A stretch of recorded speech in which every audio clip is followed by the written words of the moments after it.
ಮಂಡ್ಯದ ಪುಡಿ ರೌಡಿಗಳ ಅಟ್ಟಹಾಸ. ಆಟೋ ಡ್ರೈವರ್ನನ್ನ ಹಿಡಿದು ನಡು ರಸ್ತೆಯಲ್ಲೇ ಭೀಕರ ಹಲ್ಲೆ. ಕೆಆರ್ಪುರದ ದೇವಸಂದ್ರ ಸಮೀಪ ಸಿ ಕಾಲೇಜು ಬಳಿ ಘಟನೆ. ಸಂಪೂರ್ಣ ಘಟನೆ ಸ್ಥಳೀಯ ಸಿಸಿ ಕ್ಯಾಮೆರಾದಲ್ಲಿ ಸೆರೆಯಾಗಿದೆ. ಬಸವನಪುರ ಗ್ರಾಮದ ದಿಲೀಪ್ ಹಾಗೂ ಲಿಕೇಶ್ ಎಂಬ ಪುಂಡರಿಂದ ಆಟೋ ಡ್ರೈವರ್ ವೆಂಕಟೇಶ್ ಪಾಪಯ್ಯ ಮೇಲೆ ಹಲ್ಲೆ ಮಾಡಲಾಗಿದೆ. ಸೀಗೆಹಳ್ಳಿ ಸ್ಲಂ ಬೋರ್ಡ್ ನಿವಾಸಿಯಾಗಿರುವಂತಹ ಆಟೋ ಡ್ರೈವರ್ ವೆಂಕಟೇಶ್ ಪಾಪಯ್ಯ ನಶೆಯಲ್ಲಿ ಇದ್ದ ಇಬ್ಬರು ಯುವಕರು ಆಟೋ ಡ್ರೈವರ್ ಬಳಿ ಹಣ ಮದ್ಯ ಕೊಡಿಸುವಂತ ಧಮಕಿ ಹಾಕಿದ್ದಾರೆ.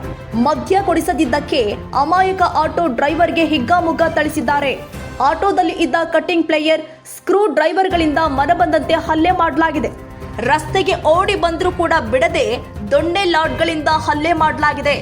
ನಡು ರಸ್ತೆಯಲ್ಲಿ ಪುಂಡರ ಅಟ್ಟಹಾಸಕ್ಕೆ ಸ್ಥಳೀಯರು ಕೂಡ ಬೆಚ್ಚಿ ಬಿದ್ದಿದ್ದಾರೆ. ಇದೇ ಮೊದಲಲ್ಲ, ಹಿಂದೆಯೂ ಕೂಡ ಹಲವು ಪ್ರಕರಣಗಳಲ್ಲಿ ಪುಂಡರು ಭಾಗಿಯಾಗಿದ್ದಾರೆ. ಕೆಆರ್ಪುರ ಪೊಲೀಸ್ ಠಾಣಾ ವ್ಯಾಪ್ತಿಯಲ್ಲಿ ಘಟನೆ ಜರುಗಿದೆ. ನಾನು ಆಟೋ ಡ್ರೈವರು. ನಾನು ಸಿ ಕಾಲೇಜಿಗೆ ಜನನ ಕರ್ಕೊಂಡೋಗಿ ಬಿಟ್ಟು ಅಲ್ಲಿ ಸ್ವಲ್ಪ ಹೊತ್ತು ಬೇಕರಿ ಹತ್ರ ನಿಲ್ಸಿದ್ದೆ, ಜನ ಬರ್ತಾರೆ ಅಂತ. ಅದಕ್ಕೋಸ್ಕರ ಅವರಿಬ್ರು ನಮ್ಮ ಆಟೋಗಳ ಹತ್ರ ಮುಂದೆ ಅವರು ಜನ ಇಳಿಸಿಬಿಟ್ಟು ಹೋಗ್ತಾವ್ರೆ. ಅವ್ರ ಹತ್ರ ಹೋಗಿ ದುಡ್ಡನ್ನು ರೋಲ್ ಕಾಲ್ ಮಾಡ್ತಾ ಇದ್ರು. ನಾನು ಅವ್ರು ನೋಡ್ಬಿಟ್ಟು ನಮ್ಗೆ ಯಾಕೆ ಬೇಕು ಅಂತ ಹೇಳ್ಬಿಟ್ಟು ಸೈಡ್ಗೆ ಹಾಕಿದ್ದೆ. ಸೈಡ್ಗೆ ಹಾಕಿ ಕುತ್ಕೊಂಡಿದ್ದೆ ಒಂದು 5 ನಿಮಿಷ. ಅದ್ರಲ್ಲಿ ಬಂದು ಇಬ್ಬರು ನನ್ನ ಗಾಡಿ ಬಳಿ ಒಳಗಡೆ ಕುತ್ಕೊಂಡು ಏಕಿ ನನ್ನ ಎಣ್ಣೆ ಕೊಡಿಸು ಅಂತ ಕೇಳಿದ್ರು.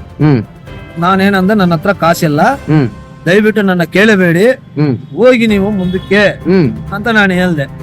ಅವ್ರು ಇತ್ತುಕೊಂಡು ನನ್ನ ಗಾಡಿಯಲ್ಲಿ ಕಟಿಂಗ್ ಬ್ಲೇವರ್, ಸ್ಕ್ರೂ ಡ್ರೈವರ್ ಐತಿ. ಎಲ್ಲನ ಗಾಡಿ ತೊಂದ್ರೆ ಆದ್ರೆ ನಾವು ರೆಡಿ ಮಾಡ್ಕೊಂಡೀವಿ. ಅದಕ್ಕೋಸ್ಕರ ಅವನೇನ್ ಮಾಡ್ದ, ಅದು ತಗೊಂಡು ನನ್ನ ತಲೆ ಮೇಲೆ, ನನ್ನ ಎದೆಗೆ, ಈ ಕಿವಿಗೆ ನೋಡಿ ಕಟಿಂಗ್ ಬ್ಲೇವರ್ ಹಾಕು ಅಂತ. ಆಮೇಲೆ ಅದಕ್ಕೋಸ್ಕರ ನಾನೇನ್ ಮಾಡ್ದೆ, ಬೇಡ ಗಲಾಟೆ ಬೇಡ, ದಯವಿಟ್ಟು ಹೊರಟೋಗಿ ಅಂತ ಕೇಳ್ದೆ. ಅವ್ರು ಹೋಗಿಲ್ಲ. ನಾನೇನ್ ಆಟೋನಿಂದ ಕೆಳಕ್ಕೆ ಬೀಗ ತಗೊಂಡು ಆಟೋನಿಂದ ಕೈಯಲ್ಲಿ ಗೆಲ್ದೆ. ಆಮೇಲೆ ಏನ್ ಮಾಡಿದ್ರು, ಏಕಿ ದಾಳಿ ಮಾಡಿದ್ರು. ಹೆಂಗ ದಾಳಿ ಮಾಡ್ದಂದ್ರೆ ಇಬ್ರು ಇಲ್ಲಿಗೆ ಇಲ್ಲಿಗೆ ಇಲ್ಲಿಗೆ ಇಲ್ಲಿಗೆ ಇಲ್ಲಿ ಇಲ್ಲಿ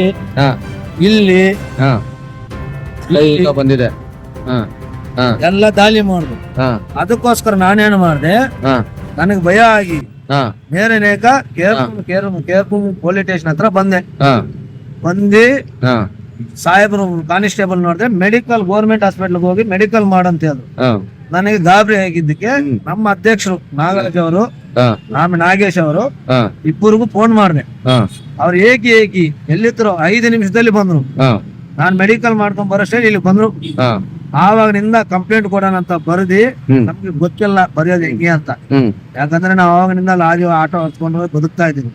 ಅದಕ್ಕೋಸ್ಕರ ನಮ್ಮ ಅಧ್ಯಕ್ಷರು ಬಂದು ಕಂಪ್ಲೇಂಟ್ ಎಲ್ಲ ಬರೆದಿ ನಮ್ಮನ್ನು ಕಂಪ್ಲೇಂಟ್ ಕೊಡೋಣ ಅಂತ ಸಾಹೇಬ್ರಿಗೋಸ್ಕರ ಕಾಯ್ತಾ ಇದೀವಿ. ಸಮಯ ಬಂದು 2:45 ಇವವರೆಗೂ ಕಂಪ್ಲೇಂಟ್ ಕೊಡೋಣ ಅಂತ ಇಲ್ಲೇ ನಿಂತಿದ್ವಿ ಸ್ಟೇಷನ್ ಮುಂದೆ.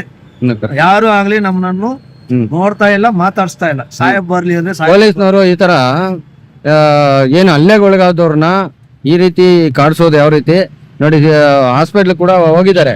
ಹಾಸ್ಪಿಟ್ಲ್ಗೆ ಹೋಗಿ ಏನು ಫಸ್ಟ್ ಏಡ್ ಮಾಡ್ಕೊಂಡು ಬಂದು ಇಲ್ಲಿ ಪೊಲೀಸ್ ಕಂಪ್ಲೇಂಟ್ ಕೊಟ್ಟಿದ್ದಾರೆ. ಇದುವರೆಗೂ ಆಕ್ಷನ್ ತಗೊಂಡಿಲ್ಲ. ನಾವು ಸುಮಾರು ಆಟೋ ಚಾಲಕರೆಲ್ಲ ಬಂದಿದ್ದೀವಿ. ಆಟೋ ಚಾಲಕರು ಬಂದ್ರು ಕೂಡ ಇದಕ್ಕೆ ಯಾವುದೇ ಕೂಡ ಪರಿಹಾರ ಇನ್ನೂ ಆಗಿಲ್ಲ. ನಾವು ವೇಟ್ ಮಾಡ್ತಾ ಇದೀವಿ, ಈ ಸರ್ಕಲ್ ಇನ್ಸ್ಪೆಕ್ಟರ್ ಬರ್ಲಿ ಅಂತ ನಾವು ಕಾಯ್ತಾ ಇದೀವಿ.